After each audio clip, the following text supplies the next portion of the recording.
And now on to our dinosaur of the day, Titanosaurus, which was a request from Tyrant King via our Patreon and Discord. So thanks.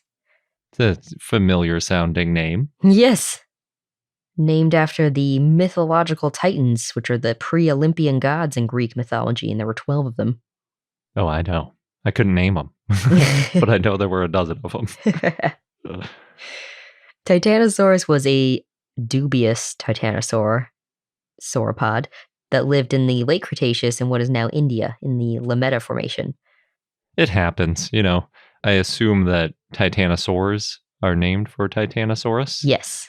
But you get that with ceratops and ceratopsians. It's just maybe troodon and troodontids, depending on who you ask. Yeah. Sort of a long history of the namesake of a group later becoming dubious. Yes. Because you tend to call the group based on early finds, and early finds often later turn out not to be as diagnostic or as specific to one individual dinosaur species as you think they are when you first find it. And you're like, oh, look at this amazing feature. And then it turns out later, like, oh yeah, 20 different animals had that. Yeah, that's exactly what happened with Titanosaurus. Sorry, spoiler alert. But let's just say for now it wasn't dubious. In that case, being a sauropod, it would have walked on all fours and had a long neck and a small head, and its neck was thick and its tail was short. Well, whatever this dinosaur was, it probably looked like that. Yeah. It's unclear how large Titanosaurus was. Again, it's dubious, plus not many fossils were found to begin with. But anyway, the type species is Titanosaurus indicus. The genus name means titanic lizard.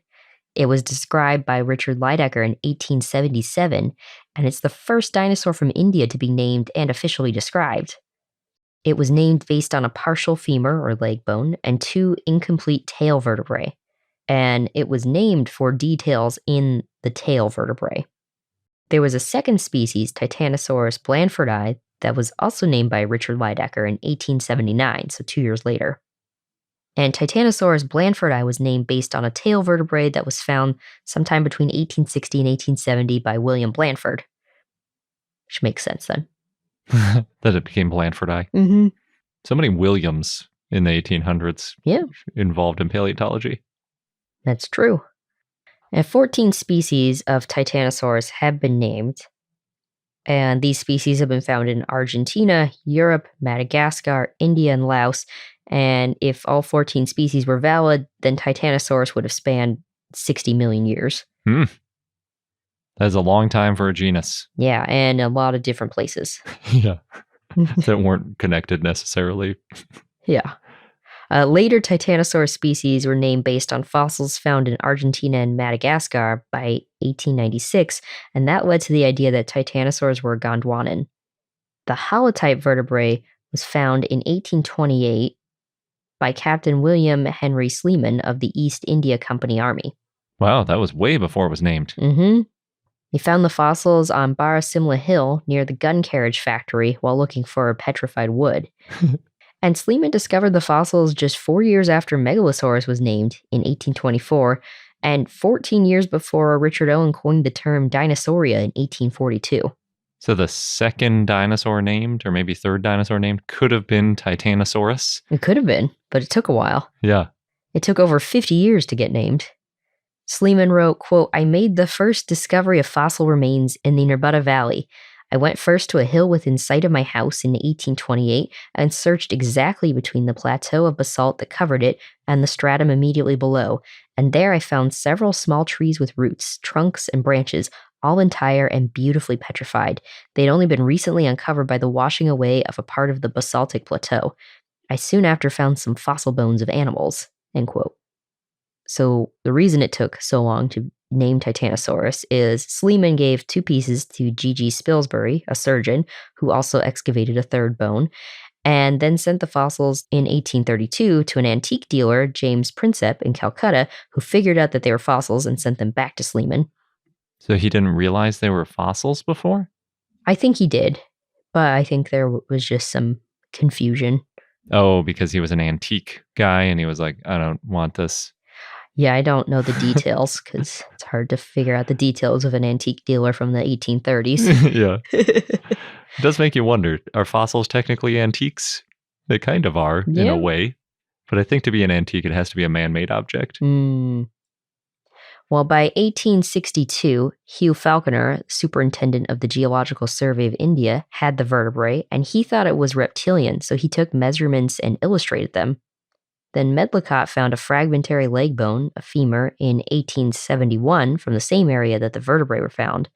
And after Falconer died, Lydekker finally described them as Titanosaurus indicus. Lydekker knew it was a dinosaur and said there were unique features in the tail vertebrae, but not in the femur. He wrote, quote, "If the femur had been found alone, I should have referred it to the genus Cetiosaurus, but the vertebrae forbid this view," end quote. They forbid it. Yes. The femur and vertebrae came from the same place, but not from the same layer or stratigraphic level. And because of this, in 1933, Friedrich von Huene and Charles Matley referred the femur to Antarctosaurus, which is a titanosaur found in Argentina. Why were fossils in India referred to a dinosaur genus from South America? Well, at the time, the other fossils found in India couldn't be compared with Titanosaurus indicus because they had several things in common with Antarctosaurus. Also, Lydekker had set a precedent for linking dinosaurs across Gondwana when he identified Titanosaur species in Madagascar and South America. And von Huene thought that there was a land bridge in the Cretaceous between South America and Southeastern Asia. Oh, interesting. Mm-hmm. I don't think we think that anymore. You got to go through North America or a whole bunch of other continents. Yeah, I think that's what we usually talk about now. So after von Huene and Matley in 1933, it took more than 50 years until the next discovery of late Cretaceous dinosaurs in India. There were abelosaurid and titanosaurid skeletons and eggs and nest sites found in 1981. In 2003, Jeffrey Wilson and Paul Upchurch reevaluated Titanosaurus and all 14 species. Oh my God. That's so many species. Yes. They had to look at a lot of details on the bones there. Titanosaurus was a wastebasket taxon for a while, the 14 species. Not as big of a wastebasket taxon as other species, I think. That's pretty big, though. Yeah. I was thinking that when you said they added them from South America and India and Madagascar. Sounds like a wastebasket. Yeah. But I think there are genera that had more than 14 species at one point. Anyway, they found Titanosaurus indicus, that's the type 1, to be invalid because, quote, "It is based on obsolescent characters, once diagnostic features that have gained a broader taxonomic distribution over time," end quote. And It's like what you were saying earlier. Yeah, these features that were thought to be unique to Titanosaurus, turns out they're found in other titanosaurs. It's like naming Ceratops based on it's a dinosaur with big horns. Later on, you find out there are tons of dinosaurs with big horns, and if that's all you could tell about it, it's not super valid anymore. You don't know exactly what type of dinosaur, yeah. They did find the group Titanosauria to be still valid, though. And that's good, because we often talk about the titanosaurs as a group. It would be frustrating if that wasn't valid. Yeah. Now, to his credit, when Lydekker named the two species of Titanosaurus in the 1800s, only 115 dinosaur species had been named by that point. So, yeah, it would be hard to have these diagnostic features when you don't have much to compare to. Yeah, and you can't tell in the future what else is going to be found. But since Titanosaurus, a lot of titanosaurs and non-titanosaurs have been found with the same features in the tail vertebrae that had defined Titanosaurus, and that includes Diplodocus and Mamenchisaurus. Oh boy, this is not just even Titanosaurus in general, it's all like tons of sauropods. Yes. Some of the features are unique to Titanosauria, though, and others are found in other sauropod lineages. So some former species include Rahioliensis. It was named based on teeth. Now it's thought to be an indeterminate neosauropod. Colberti, which is now Icysaurus. Australis, which is now Nucensaurus. Nanis, which is another nomen dubium. Robustus, which is also now Nucensaurus. Madagascariensis. Phalati, which is too fragmentary to know. Valdensis, which is now a nomen dubium. Lydekkeri, that one's just unclear, and Dubious, which is now Magyarosaurus.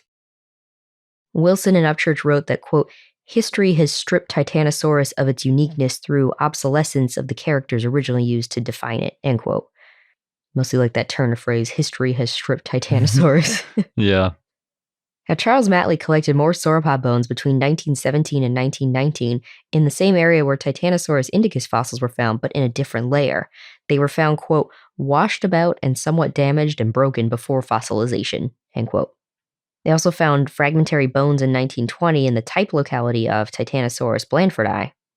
The fossils were assigned to Titanosaurus indicus, Titanosaurus blanfordi, and Antarctosaurus, it was questionable what species, as well as Lameta madagascariensis and an indeterminate sauropod. 4 brain cases once attributed to Titanosaurus indicus were found in different localities in India, and one was from Barasimla, where the first Titanosaurus fossils were found. Supposedly they're found with some skeletal fossils, but those weren't mapped or described. There were enough differences in the brain cases that there were probably 2 sauropod taxa within them, and they were informally referred to Antarctosaurus and Titanosaurus morphs. Those are both in quotes. Don't love that. Yeah. Unfortunately, there's no detailed field records, and fossils from Barasimla are not well preserved, which means the fossils found there are just confusing and controversial when it comes to which dinosaurs they belong to. In 1997, Jane and Bandyopadhyay said the quote-unquote Antarctosaurus septentrionalis was a junior synonym of Titanosaurus indicus because there weren't any big differences between the two. However, Wilson and Upchurch said that because the fossils came from Barasimla, which is, quote, a poor sample from which to determine variation, end quote, and that naming all fossils found at Barasimla as one species will, quote, not only create a potentially unnatural assemblage, it also forces future discoveries of presently unknown elements to be referred to it, end quote. So in other words, don't just name everything the same species just because it comes from the same quarry. Exactly. Or even the same formation. Yes. Wilson and Upchurch also found that Titanosaurus blanfordi was not valid because the features on its tail vertebrae that Lydekker described are features that may vary among sauropods. It's more like individual variation, so it can't be a diagnostic feature. I'm just going to get into a little more of the details of some of the other species. So Titanosaurus rahoviensis was named based on teeth. That's not enough. Then there were fossils found in Madagascar, including the first record of dermal armor in a sauropod, and those were referred to Titanosaurus madagascariensis. Well, that's pretty awesome. Yeah, except the dermal armor is not part of the holotype. But still, the first ever evidence of dermal armor or osteoderms in a sauropod is super cool. I had no idea that came with Titanosaurus, or the sauropod formerly known as Titanosaurus. Yes. Well, unfortunately, Wilson and Upchurch found Titanosaurus madagascariensis to be Nomum dubium until it's further studied. The fossils, they include tail vertebrae, part of an arm, and that dermal ossification, though Deperey, when he described the fossils in 1896, wrote, quote, I refer to the same animal, but without absolute certainty, a large dermal ossification, end quote. Though the fossils were found in different localities. That doesn't sound as good anymore. No. Like maybe that's a big piece of armor from some other animal. Yeah, I hope it's from a sauropod. Yeah, it happens. An earlier study found Titanosaurus madagascariensis to be Laplatosaurus, but Wilson and Upchurch said that the comparisons were just too limited.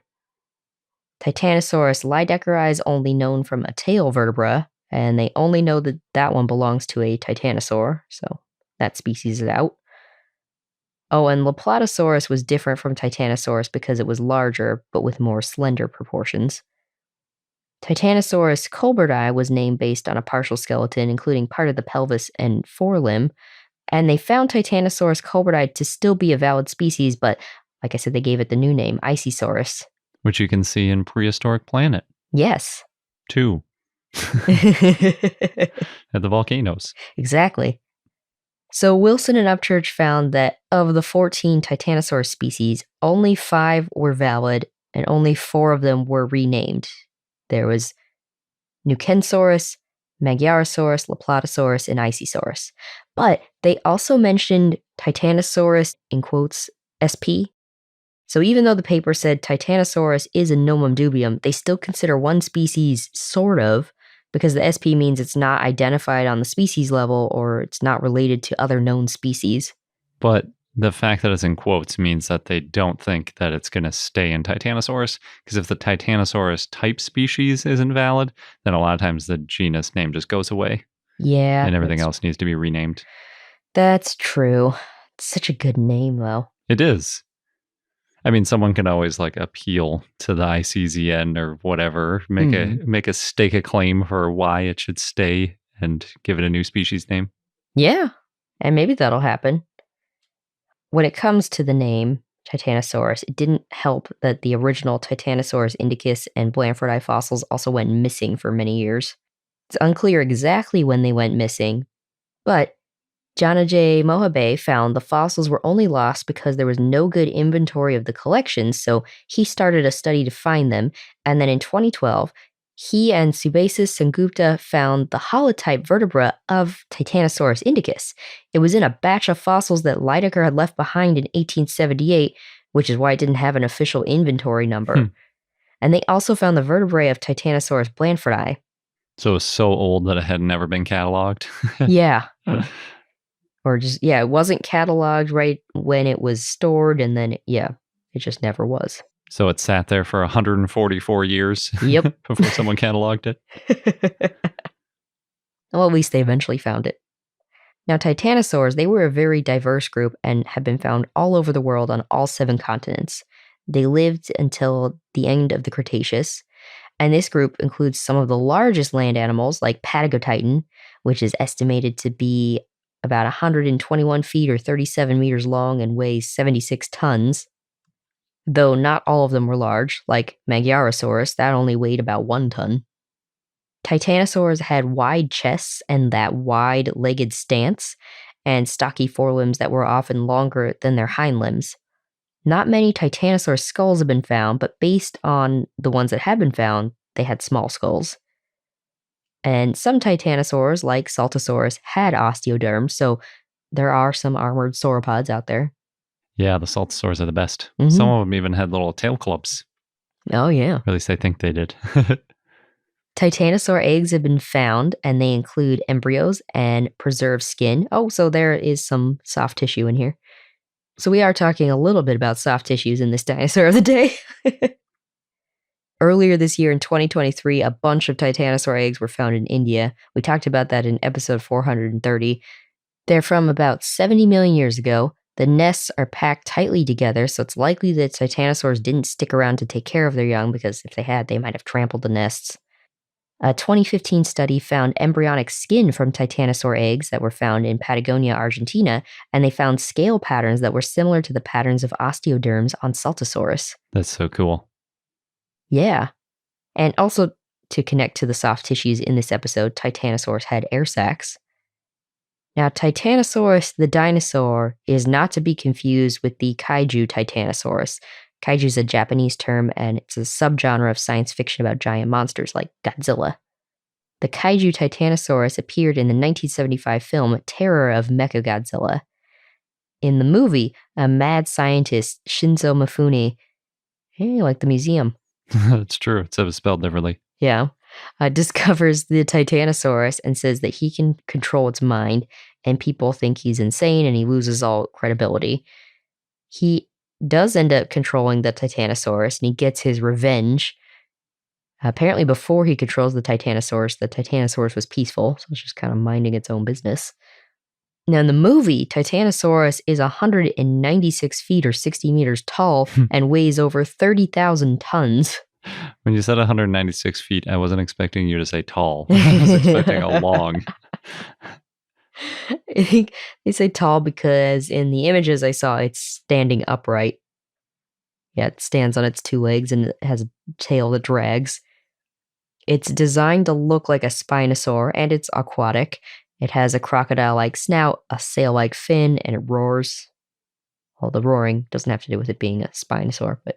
Why did they just call it Spinosaurus? I think because it's so large. Because it's a titan. Yeah, that could be it. And they don't know anything about dinosaurs. Well, it does have a long neck. Oh, okay. So that's something. They didn't have Google back then, so I guess they couldn't Google Titanosaurus, see that it was already a thing. It's preoccupied. Come up with a new name. Are you outraged? Yeah.